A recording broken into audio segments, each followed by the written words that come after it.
Il est tout juste 18h30 sur Aloula et c'est le journal à la une de l'actualité ce soir.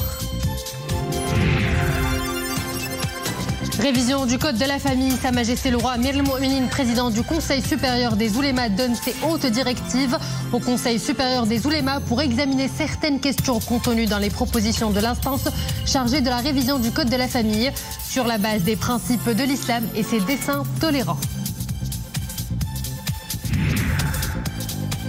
À Berlin, première session du dialogue stratégique multidimensionnel Maroc-Allemagne, session co-présidée par Nasser Bourita et son homologue allemande, et à l'issue de laquelle l'Allemagne se dit considérer le plan marocain d'autonomie comme une base et un très bon fondement pour le règlement définitif du conflit autour du Sahara marocain.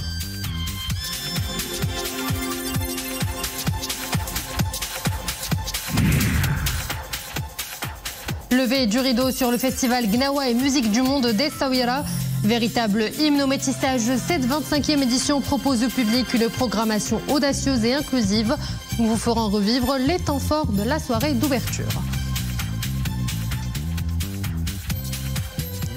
Bonsoir à tous, à la une donc de l'actualité de ce vendredi, ce communiqué du cabinet royal qui annonce que Sa Majesté le Roi Mohammed VI Amir el-Mo'minin, président du Conseil supérieur des oulémas, a bien voulu ce vendredi 21 Dhul-Hijja donner ses hautes directives au Conseil supérieur des oulémas pour examiner certaines questions contenues dans les propositions de l'instance chargée de la révision du Code de la famille, en se référant aux principes et aux préceptes de la sainte religion de l'islam et ses desseins tolérants, et pour soumettre une fatwa à leur sujet à la haute appréciation du souverain.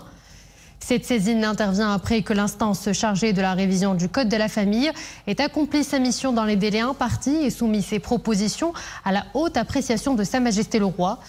Considérant que certaines propositions sont en rapport avec des textes religieux, le souverain a décidé de saisir le Conseil supérieur des oulémas, qui est conformément à l'article 41 de la Constitution, la seule instance habilitée à prononcer les fatwas officiellement agréés.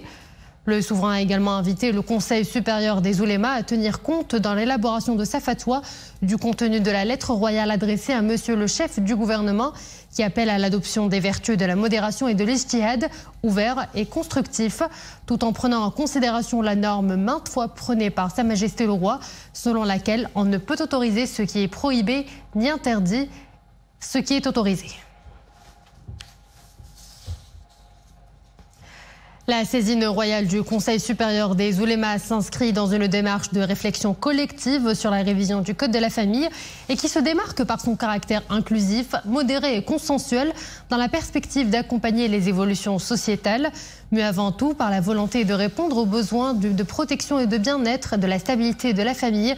La démarche de Sa Majesté le Roi Amir el-Mo'minin ouvre la voie de l'ijtihad constructif pour faire émerger un texte de loi à même de répondre aux attentes et aux besoins qui se font ressentir au niveau de la cellule familiale. Le Conseil supérieur des oulémas demeure l'institution habilitée à titre exclusif par la Constitution à émettre les fatwas. Sophia Fgrout. Les oulémas, à travers leur Conseil supérieur, sont appelés à contribuer à la réflexion collective sur la révision du Code de la famille. Concrètement, ils devraient examiner et se prononcer sur les propositions à caractère purement religieux formulées par l'instance chargée de la révision du Code de la famille et portées à la haute appréciation de Sa Majesté le Roi, Amir el-Mo'minin. La saisine royale se démarque ainsi par son caractère inclusif, modéré et consensuel dans la perspective d'accompagner les évolutions sociétales. La démarche d'Amir el-Mo'minin ouvre la voie de l'ijtihad constructif pour faire émerger un texte de loi à même de répondre aux attentes et aux besoins qui se font ressentir au niveau de la cellule familiale. Le Code de la famille a représenté un véritable bond en avant. Désormais, il ne suffit plus en tant que tel, avait affirmé le souverain dans le discours du trône de 2022. Dans ce sens, Sa Majesté le Roi a appelé à ce que tous les acteurs et les institutions concernées soient associés au processus de réforme, dont le Conseil national des droits de l'homme, l'autorité gouvernementale chargée de la solidarité, de l'insertion sociale et de la famille, et le Conseil supérieur des oulémas, tout en s'ouvrant à la société civile, aux chercheurs et aux spécialistes des questions de la famille.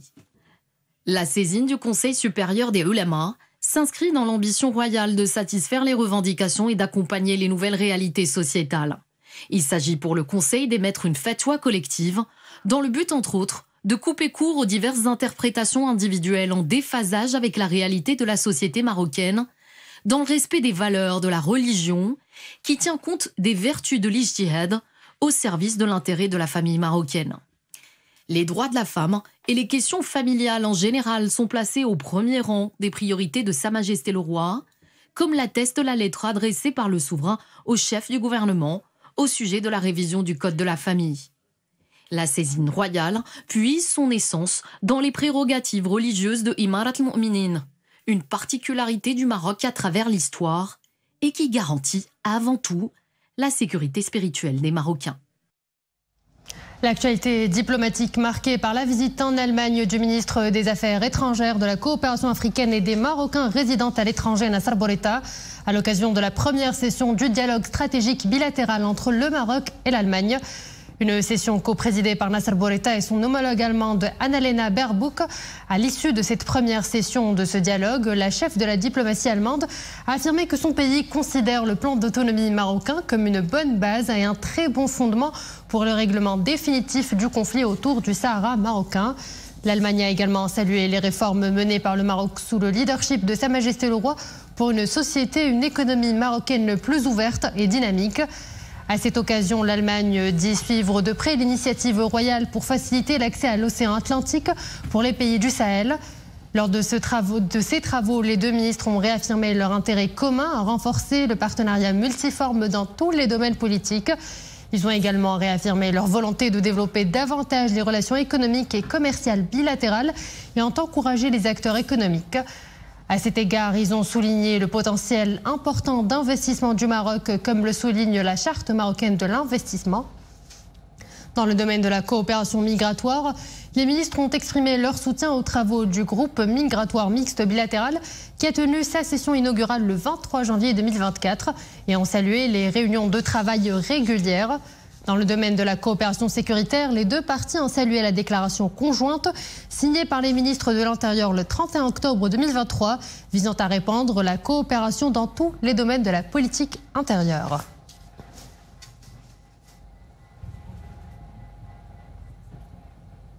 Écoutez à ce propos la ministre allemande des Affaires étrangères. Nous considérons l'initiative marocaine d'autonomie présentée par le Maroc en 2007 comme une bonne base en vue d'une solution définitive et consensuelle. Dans ce sillage, les Nations Unies jouent un rôle crucial et nous appuyons les efforts de l'émissaire onusien Staffan de Mistura. Quand l'été arrive et que la chaleur sévit, la plage n'est pas la seule échappatoire. À Essaouira, la forêt séduit beaucoup de monde dans cette province considérée comme l'une des plus boisées du Maroc. Mais certaines pratiques peuvent provoquer des incendies de forêt et mettre en danger la richesse verte de la région. Alors, différentes parties prenantes organisent des actions préventives. C'est un reportage de Abdelghani Tahraoui et un commentaire de Sofia Vgrout. À l'ombre des arbres, il semble bien que le soleil soit moins pénible en été. Voilà exactement pourquoi la forêt attire tant d'estivants. Arganier, Tuya et pins recouvrent 43% de la province des Essaouira. Mais l'une des provinces les plus boisées du royaume est aussi victime de son propre succès. Car plus il y a de visiteurs, plus il y a de risques d'incendie. Face à la situation, la sensibilisation est privilégiée. On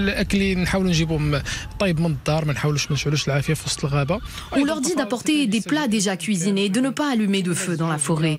Il faut aussi éviter de fumer et ne pas jeter d'objets en verre. À Essaouira, il y a aussi des forêts urbaines qui ont un important rôle écologique. Nous, habitants d'Essaouira, sommes appelés à préserver cette richesse naturelle.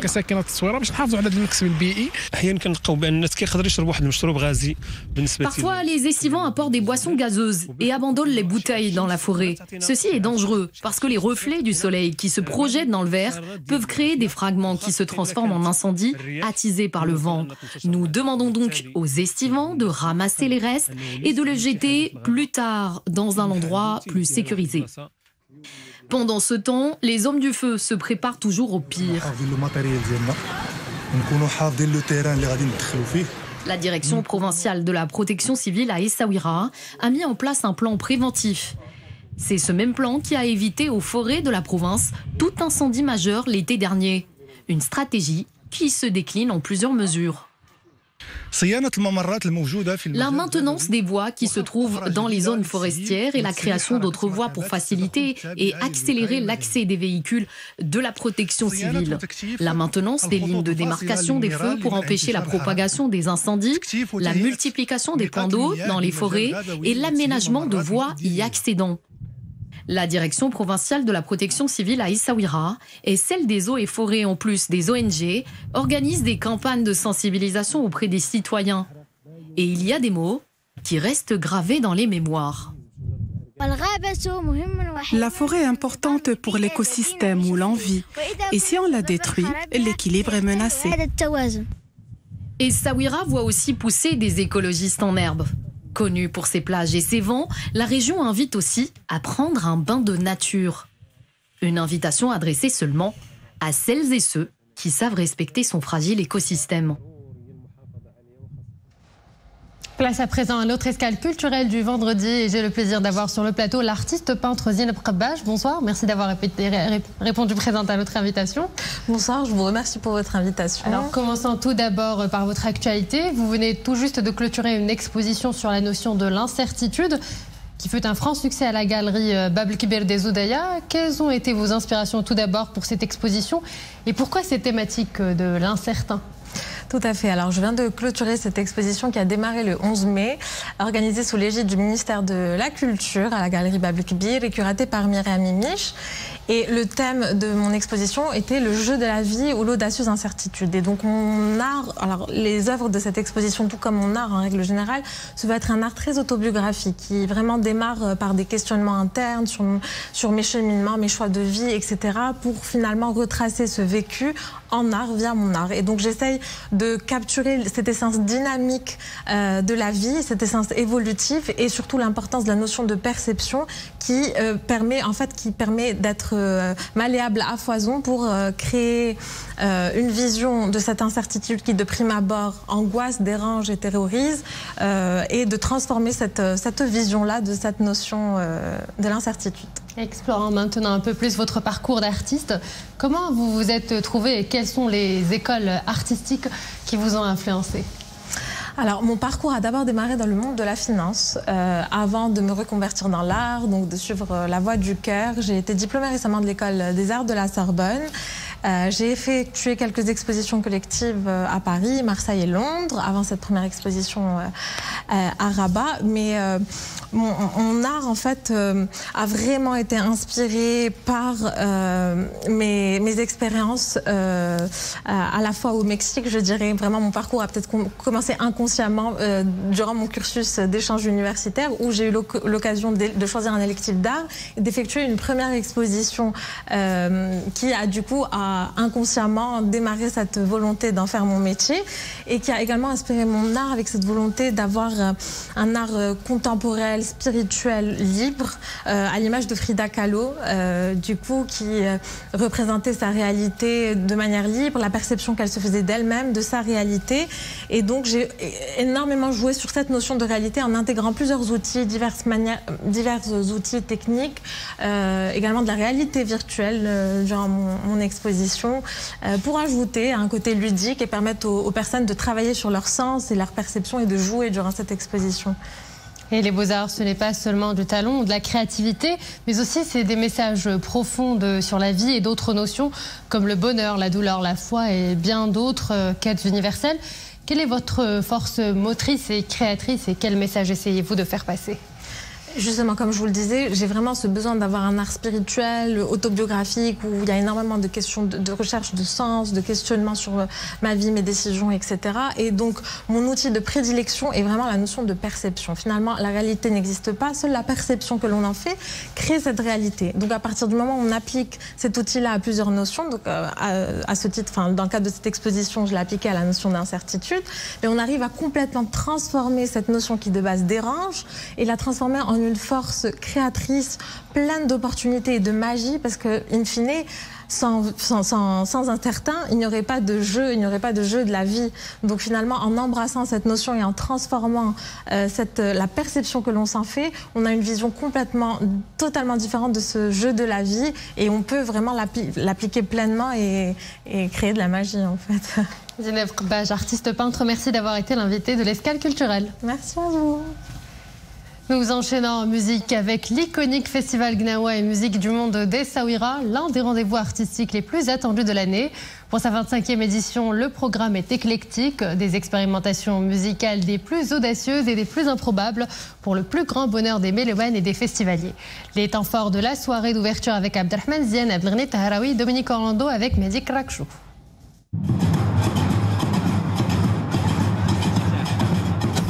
C'est à 18h hier jeudi qu'a véritablement débuté, et comme de coutume en fanfare gigantesque, cette nouvelle édition du festival Gnawa et musique du monde d'Essaouira.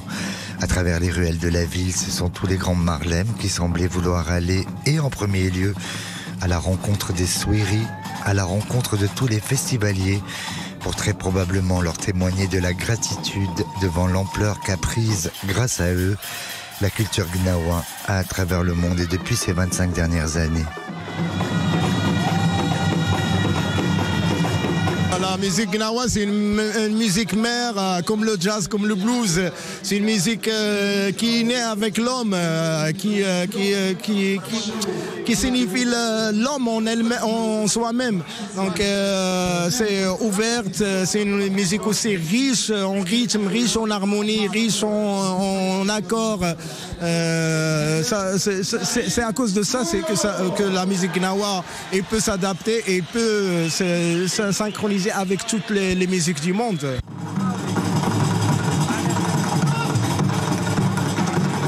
Érigé depuis la toute première édition en 1998 en véritable marque de fabrique, le festival Gnawa d'Essaouira, c'est avant tout celui de toutes les fusions possibles. Elles sont souvent inédites et inattendues, comme ce fut le cas hier soir lors du concert d'ouverture. Une véritable apothéose collective et colorée où se sont mêlées musique et traditions d'Espagne, de Côte d'Ivoire et du Brésil. Le tout encadré par le tempo fédérateur et envoûtant des Marlem Gnawi.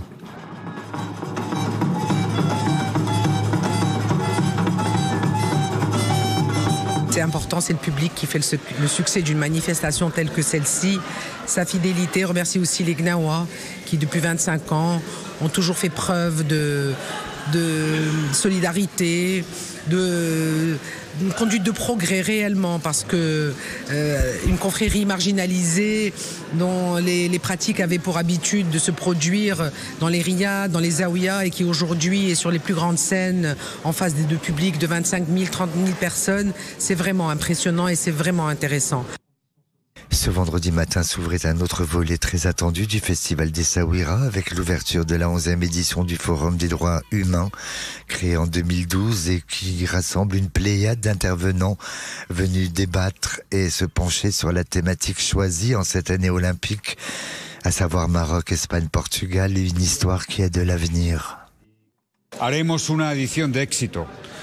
Cette 25e édition devrait être exceptionnelle, avec une dimension méditerranéenne. C'est une nouvelle contribution au service de la promotion de la coopération et de la paix, au niveau du pourtour méditerranéen. C'est aussi l'occasion d'aborder des questions importantes et d'actualité, comme les droits de l'homme dans leurs différents aspects. Je cite à titre d'exemple les droits des migrants et tous ceux qui consacrent les fondements de la justice sociale.